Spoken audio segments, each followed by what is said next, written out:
बोले स्वार्थ निर्मूलकारी, जो इस शरीर में फंस गया अपने या पराए, मारा गया, पूरा का पूरा जीवन नष्ट हो गया। ये ऐसे भोग गुलामी देते हैं जो बड़े बड़े बहादुर भी परास्त नहीं कर पाते। भोगों की गुलामी चूंकि दूसरे के द्वारा परास्त होके नहीं होती, अपनी स्वीकृति से होती, इसलिए इससे कोई मुक्त नहीं कर सकता जब तक आप अस्वीकृति नहीं करेंगे। और किसी की गुलामी से मुक्त होने के लिए बाहरी सहयोग काम कर जाएगा, बंदूक, राइफल और दुनिया के सब बल काम कर सकते हैं, लेकिन जो आपने अपनी परतंत्रता स्वीकार कर ली भोगों से, इसे विश्व का कोई भी आपको स्वतंत्र नहीं कर सकता। आपकी स्वीकृति हुई तो आपको ही अस्वीकृति करनी पड़ेगी। संत सदगुरुदेव शास्त्र आपको उपदेश देंगे, आपको साहस देंगे, लेकिन अस्वीकृति आपको करनी है। इसलिए अपने आप द्वारा अपना उद्धार कीजिए। कोई किसी का उद्धार नहीं कर सकता। उद्धार का मार्ग प्रशस्त करता है स्वीकृति और अस्वीकृति, ये आपके ऊपर है। क्या है आपके शरीर में? जब तक शरीर में राग है तब तक भजन में तन्मयता नहीं, जब तक भजन में तन्मयता नहीं तो हृदय के नेत्र नहीं खुलेंगे, तब तक आपको भगवत साक्षात्कार नहीं होगा। मूल बाधक शरीर भाव है। तो कह रहे हैं इसमें है क्या? चमड़ी ना हो तो देखना अच्छा नहीं लगेगा, बस चमड़ी का सारा खेल है। ये चमड़ी जितनी चिकनी दिखाई दे रही है उतने फंस रहा है जीव। नहीं है क्या? वीणमूत्र श्लेष्म पूषादिक भरितमिदम, इसमें क्या भरा हुआ है? मलमूत्र के थैले, गंदी नस नाड़ियों में सब वही घृणास्पद वस्तुएं। स्नायु मांसास्ति मज्जा रक्ताद्यात्म त्वचाच्छादित महा, चमड़े से ढका हुआ है, अंदर मांस है, रक्त है, मज्जा है, अस्थि है। स्वार्थ निर्मूलकारी, जो इस शरीर से प्यार करता है, ममता करता है, उसका परम स्वार्थ नष्ट हो जाता है। परम स्वार्थ शरीर संसार से वैराग्य होकर भगवान में अनुराग होना, प्रीति होना। एक ब्रह्माद्यतार्यम युवती मतम स्वीय सम्मोह जालम त्यक्त्वा दूरेण वृंदावन मति परम स्वार्थ मध्याश्रयंतु। ब्रह्मादिकों के लिए भी अजेय ये काम भाव इसी शरीर भाव से प्रकट होता है। मैं स्त्री हूं, मैं पुरुष हूं। ये सम्मोह जाल में फंसाकर पूरा जीवन नष्ट कर देता है। इसलिए शरीर राग मिटाना ही साधना है। तुम शरीर नहीं हो। त्यक्त्वा दूरेण, शरीर राग को जो दूर से ही त्याग दिया, वो वृंदावन के मध्य में रास विलास परायण कुंज निकुंजों में जो प्रिया प्रीतम है, इनका साक्षात्कार कर पाता है। शरीर राग। इसीलिए हमें सबसे पहले आज्ञा पालन करने का स्वभाव बनाना चाहिए। जो आज्ञा हुई वैसा। बहुत बुरा फसाव है, अहम आज्ञा पालन करने नहीं देता। और अगर आज्ञा पालन हो तो अहम नहीं रह सकता, पर अहम आज्ञा पालन नहीं करने, अपने को बुद्धिमान, अपने को निर्णायक समझकर वो फंसता चला जाता है। यहां तक अहम इतना बढ़ जाता है कि गुरुजनों के वचनों में भी दोष और गुरुजनों से भी द्वेष वृत्ति प्रकट हो जाती है, जो महान हानिकारक, स्वार्थ परमार्थ दोनों को विध्वंस करने वाली है। सर्वात्मार्थोर विघ्नम कलय यदि मनो योषिताम भाव निघ्नम। यदि तुम थोड़ा भी बुद्धि रखते हो तो सर्वनाश करने वाले इस काम से अपने आप को बचा लो। कुछ नहीं भाई, कुछ नहीं। आप जो गृहस्थ हैं, जो संसार में भोग रहे हैं, वो देख लो कौन सी आपको ऐसी निधि मिल गई आज तक कि आप हाथ उठा कह सकते हो अब कृत्य भयऊ मैं, अब कछुनाथ न चाहिए मोरे। ऐसा नहीं बोल सकते। जिनको भोगने को नहीं मिला है वो अंदर से सोचते हैं कि संसार में अगर त्रिभुवन में कोई सुख है तो काम सुख है। अंदर से ये मन से मन मिला के बात कर रहे हैं। जो भोग लिए हैं वो और भोगने की इच्छा और दूसरों से भोगने की इच्छा। जो नहीं भोगे हैं वो पछता रहे। अंत तो गत्वा काम सर्वनाश कर देता है, सर्वनाश। बस इसमें रोकर भगवान को पुकारने के सिवा कोई उपाय नहीं। आप गला काट के रख दो, काम कभी आपको माफ करने वाला नहीं, कभी मुक्त करने वाला नहीं। आप रो के हाथ जोड़ो तो भी वो नहीं। बहुत दुष्ट, महापापी, महासनो, भगवान के वचन है। महापापी, महासनो, बिल्कुल दयालु नहीं। बहुत विषय चुगा जिन चुगै मन, चुगत कछुक सुख होए, फिर फांसी ऐसी लगे। चुगा को पक्षी केवल देख रहा है लेकिन उसमें पड़े हुए जाल को नहीं देख रहा। ऐसे ही कामना युक्त पुरुष केवल भोग देख रहा है लेकिन भोग में जो फसाव है, जो गुलामी है वो नहीं देख पा रहा। जो जलन है, अशांति है, दुर्गति है, उसको वो नहीं देख पा रहा। उसे महापुरुष दिखा रहे। सर्वात्मार्थोर विघ्नम कलय यदि मनो योषिताम भाव निघ्न। निघ्न दुष्टेन्द्रियाणी प्रसव मुद। ये इंद्रियां इतनी दुष्ट हैं, 5 मिनट पहले जल करके मन और इंद्रियों ने निश्चय किया आज के बाद कभी हम गलत सोचेंगे भी नहीं। 5 मिनट के बाद संयोग मिल गया फिर वैसे ही। क्या इनका विश्वास करें। आप लोग सब इस बात का अनुभव कर रहे हैं। थोड़ी सी गलती हो जाती है साधक से तो एकांत में वो जलता है, प्रभु को पुकारता है, नाथ अब इस गलती से कैसे निबड़े, कैसे हो गई। ऐसा पश्चाताप मन और हृदय में होता है कि शायद अब जिंदगी में गलती नहीं होगी। लेकिन हम घंटे 2 घंटे की बात नहीं कहते, 5 मिनट की बात कहते हैं।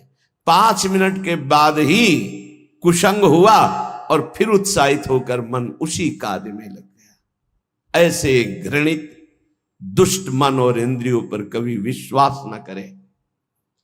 मैं विषयों के संग से हारूंगा नहीं, ऐसा कोई बहादुरी न दिखावे। काजर की कोठरी में कैसो भी सयान हो जाए, दाग लागी है, पै लागी है, पै लागी है। कैसो भी सयानो जाए, दाग लागी है, पै लागी है, पै लागी है। निघ्न दुष्टेन्द्रियाणि प्रसव मुदय भांच युद्धता मर्ष दंडई। क्या कह रहे हैं श्रीपाद, बहुत ध्यान से सुनिए। बहुत हो गया दुलार करते हुए, अब अमरस में भर जाओ और इन दुष्ट इंद्रिय और पापी मन को दंड दो। ये ऐसे नहीं मानेंगे कि बार बार कसम खा लो, प्रार्थना कर लो, इनको दुलार कर लो, ये मान जाए। नहीं, दंड देना पड़ेगा। क्या दंड देना पड़ेगा? कहां है मन जिसको मारे? क्या दंड दे इंद्रिय और मन को? उपवास, मौन, एकांत सेवन, भारी दंड है। उपवास, मौन, एकांत सेवन, ये इंद्रिय मन के लिए भारी दंड है। अपने आप ठीक होना शुरू हो जाएंगे और जबरदस्ती नाम जप करवा। एक जिद्दी स्वभाव साधक का होना चाहिए, होता है। आप देखिए, एक तार, एक मंत्र को जपना शुरू कीजिए, एक नाम को एक तार शुरू कीजिए, केवल 10 मिनट जांच कीजिए। 10 मिनट, हजारों जगह जा चुका होगा। 10 मिनट में हजारों जगह भागेगा। इस पर गुस्सा नहीं आती, अमर्ष नहीं आता, अमर्ष असहनशीलता नहीं भागने देंगे। बार बार इसके साथ लड़ाई लड़ो, क्षमा मत करो। दूसरों की छोटी सी गलती भी तुम क्षमा नहीं करते हो, अपनी पहाड़ के पहाड़ पाप को क्षमा कर रहे हो। ये बहुत बड़ी हानि है। अपनी छोटी सी भी गलती क्षमा नहीं होनी चाहिए। और दूसरे के पहाड़ जैसे पाप को भी क्षमा करने की सामर्थ्य रखे, उसे कहते हैं भगवत मार्ग का उपासक। उमा संत कई यही बड़ाई, मंद करत जो करे भलाई। वो मंद कर रहा है, वो उसका भला।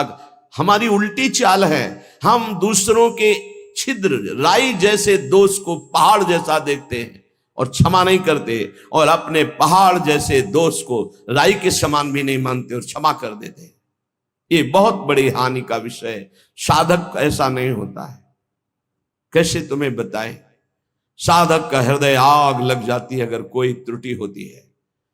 बस अंदर ये होता है कि प्रिया जो हम इंतजार कर रहे हैं आपकी कृपा कटाक्ष का, जिस दिन आपका कृपा कटाक्ष हुआ उसी दिन रौंद के फेंक देंगे इन दुष्ट भावों को, जो काम है, क्रोध है, लोभ है, मोह है। मैं तो नहीं जीत सकता, पर इंतजार कर रहा हूं मालिक आपके इशारे का।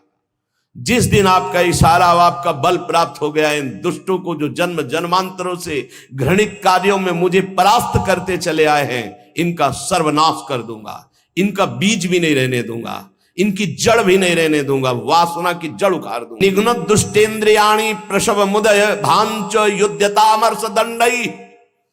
जैसे कोई बलवान आदमी किसी महाबलवान के चक्कर में फंसकर दब गया हो, अब अंदर अंदर वो अमरस से भर रहा है कि एक बार मैं छूट पाऊं कि बस फिर इसका सर्वनाश कर दूंगा।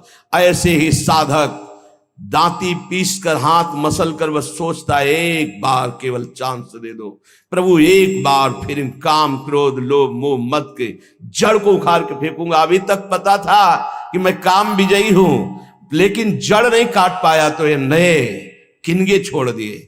अब की किनगे नहीं काटेंगे, अब की जड़ उखाड़ करके फेंकेंगे।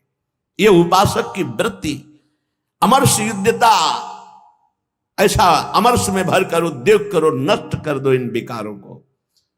क्योंकि बिना विकार नष्ट हुए देह भाव नहीं जाएगा, बिना देह भाव गए परमात्मा प्राप्ति नहीं होती। तद्रूपं चैव भूषादिकम अपनितराम दूर दूरेण कुर्वन्। शरीर का श्रृंगार करना बंद करो यदि काम विजयी होना है तो, और शरीर के श्रृंगार को देखो मती। जो चाहे आपन कल्याणा, सुजस सुमति शुभगति शुभ नाना, सो पर नार लीलार गोसाई तजौ चौथ के चंद की नाई। जैसे चौथ के चंद्रमा को देखने से कलंक लग जाता है, यदि शुभ गति मति चाहते हो, अपना नाना प्रकार का शुभ चाहते हो, तो छोड़ दो पराई माता बहनों की तरफ गंदी दृष्टि से देखना। ये आद्याशक्ति के अंश स्वरूप आए, हमसे त्रुटि हो रही कि हम इन्हें भोग भाव से देख रहे हैं, हमारी दुर्गति पक्की हो जाएगी। चाहे जितना बड़ा तपस्वी महाबलवान महान यशस्वी रहा हो, जब कभी ऐसा दोष किया तो सर्वनाश हो गया। ये जानते हुए भी मन बुद्धि इंद्रियां धोखा दे रही, और इन धोखेबाजों को हम पुष्ट करना चाहते हैं, इनके अनुकूल चलाना चाहते हैं, इनके अनुकूल जो ये मांगे वो भोग दे दे। श्री ध्रुवदास जी महाराज कृपा करके मन को समझा रहे हैं। बहुत अविश्वास संसार है, गला काट के रख दो तो भी विश्वास नहीं करेगा, तो भी कहेगा कि नाटक कर रहा है। मान लो हमारी बात, अगर तुम प्रभु के सिवा किसी और का भरोसा रखते हो और से अपनापन रखते हो, तो तुम गला काट के रख दो तो भी तुम्हारा उपहास ही होगा, विश्वास नहीं माना जाएगा। मूर्ख, यहां तुम्हारे आंसुओं की कीमत, तुम्हारे भाव की कीमत सिर्फ हरि दे सकते हैं, ये नाटकबाज संसार नहीं दे सकता। हमारी बात मान लो, अरे मन मेरी बात मान लो, मोह जाल में मत फंस। अभी तो दुख में फंसा नहीं इसलिए निकल सकता है, नहीं दुख में फंस जाएगा तो फिर निकलना मुश्किल। बड़ा भयंकर कर्मों का जाल है, बड़ा भयंकर जाल है, तुम्हें दिखाई नहीं देता, फिर रोते हैं। एक आए थे जेलर साहब एकांतिक में, वो कह रहे थे कि मैं आपका प्रवचन सुनाता हूं उनको जेल। अब वो रो रो के कहते हैं कि कोई उपाय नहीं जिससे मैं एक बार निकल पाऊं और अपना जीवन संभाल लूं। उनके लिए क्या आपका? कहा निकलने के लिए तो हम उपाय नहीं जानते, लेकिन भव समुद्र से ही निकल जाएंगे। वहीं रह करके नाम जप करें, भगवान को पुकारें, मेहनत करें, अच्छे भाव रखें, तो वही उनका कल्याण हो जाएगा। संसार की जेल से तो भले न निकल पावे, लेकिन आवागमन से जरूर मुक्त हो जाएंगे।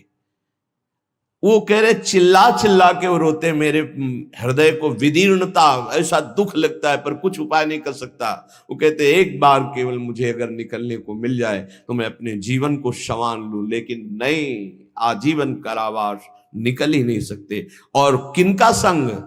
जो सब वैसे ही आचरण करके गए, भारी कुसंग में, जिसे बरुभल बास नरक करता था, दुष्ट संग जन दे विधाता। कर्मों का बहुत प्रबल स्वरूप है। इसलिए मन पंछी अब परहि जिनि, जगत मोह के जाल। तब तो को हुए है कठिन, बड़ी है दुख विशाल। आज तक जो मारा गया है महान से महान, वो माया ने मारा है, माया ने। चाहे संबरासुर हो, कोई भी बड़े से बड़ा बलवान हो, उसकी मृत्यु का कारण कोई न कोई माया का एक स्वरूप हुआ है। अगर आप अपना नाश नहीं चाहते, आप पतन नहीं चाहते, तो गृहस्थ में है तो एक पत्नी व्रत, दूसरी की तरफ आंख मत उठाना। धर्म पूर्वक कमाओ, परिवार का पोषण करो, नाम जप करो, मुक्त हो जाओगे। इतनी बात तो समझ में आ गई कि जो सब सहारों को छोड़कर आपके भरोसे हो जाता है, आप उसे अभय कर देती। शरणागत अभय। और आपका बाना है, आपका प्रण है, आपका स्वभाव है कि जो आपके शरण में आ गया, चाहे जितना पतित हो, उसे पावन करके महान बना दिया। हरिराम व्यास जी कहते हैं, मुझ जैसे अधम को भी स्वीकार कर लिया श्री स्वामी जी ने। तो कोई भी हो, अन्य अवलंबन का त्याग करके अनन्य भाव से श्यामा जी की शरण में हो जाए तो परम हृदय शीतल हो जाएगा, निर्भय हो जाएगा, निश्चिंत हो जाएगा, निशोक हो जाएगा।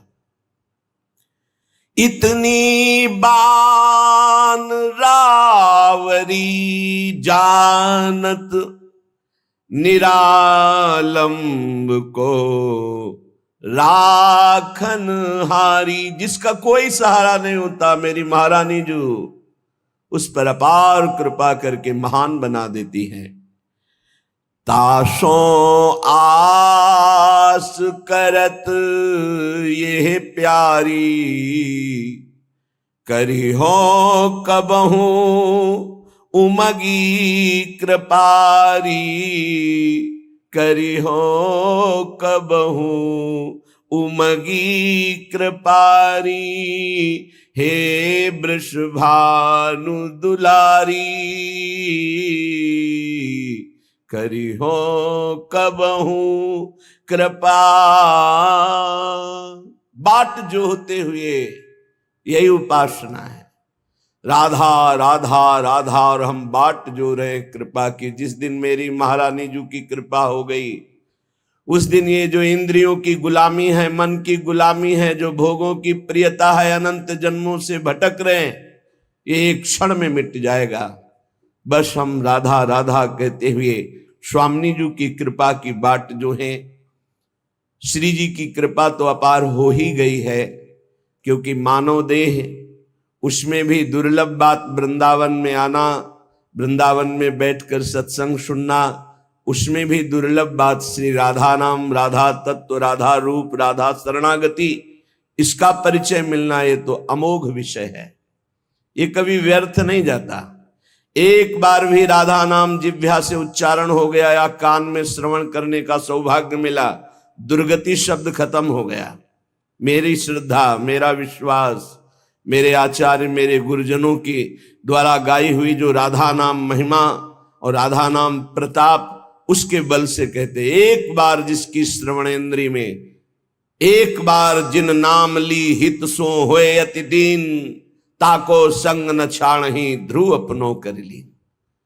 अपार महामहिम राधा नाम है। अगर ये एक बार कथन श्रवण करने का सौभाग्य मिल गया तो मानो दुर्गति से निपटने के लिए तुमने ताल ठोक दी, विषयों पर विजय प्राप्त करने के लिए मानो तुमने कमर कस ली।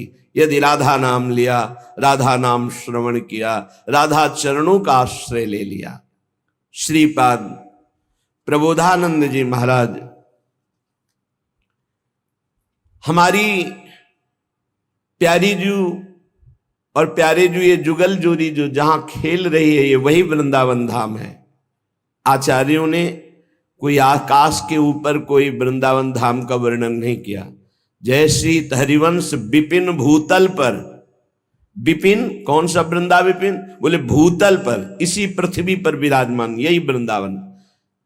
चिरजीवो भूतल यह जोरी, अलग अलग पदों में चिरजीवो चिरंजीवी ये जोरी भूतल पर विराजमान है। अविचल जोरी, जहां एक कदम भी वृंदावन से कभी बाहर हमारे प्रिया प्रीतम नहीं जाते, ये वही वृंदावन है, यही है। आवश्यकता है हमें अपने देह राग त्याग की। जब तक देह राग है तब तक अनुराग नहीं, जब तक अनुराग नहीं तब तक दृष्टि नहीं खुलती, मानस नेत्र, हृदय के प्रेम नेत्र नहीं खुलते। जब तक हृदय के प्रेम नेत्र नहीं खुलते तब तक वृंदावन को नहीं देख पाओगे। ईंट पत्थर मकान मंदिर यही देख सकते हो, लेकिन चिदानंद वृंदावन के लिए हृदय के नेत्र खुलते हैं। ही के नयन निहारी, वो तब खुलते हैं जब देह राग नष्ट होता है। कहने कि ये जो तुम्हारा देह पर राग हो गया है, अनेकों बार तुम्हें सुनने को मिला, श्रुत्वा श्रुत्वात सुखिताम, बार बार तुम भगवत चर्चा सुनते हो, सिद्धांत सुनते हो, थोड़ा सुख का अनुभव करते हो, पर आप ये देख पाते हो कि आप अपने मन को समझा पाते हो, आप अपनी बुद्धि को समझा पाते हो? तो सच्ची बात कहते हैं ना। सत्संग सुनते हैं, श्रुत्वा श्रुत्वात सुखिताम, अच्छा लगता है। सिद्धांत सुनते हैं भगवत प्राप्ति का, अच्छा लगता है, लेकिन हम उसे उतार नहीं पा रहे हैं। हमारा मन, हमारी इंद्रियां भोगों में ही जा रही हैं। बुद्धि का निश्चय भोगों में ही है।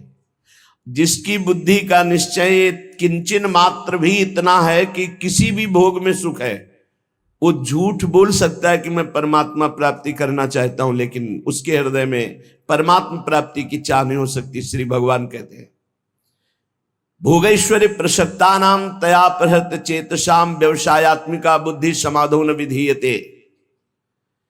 जिसकी बुद्धि को भोगों ने अपहृत कर लिया है, चित्त भोगों का चिंतन करता है कि इसमें सुख है, वो कभी ऐसा निश्चय कर ही नहीं सकता कि मुझे भगवत प्राप्ति करनी है, मुझे परमात्मा प्राप्ति करनी है। ऐसा निश्चय नहीं।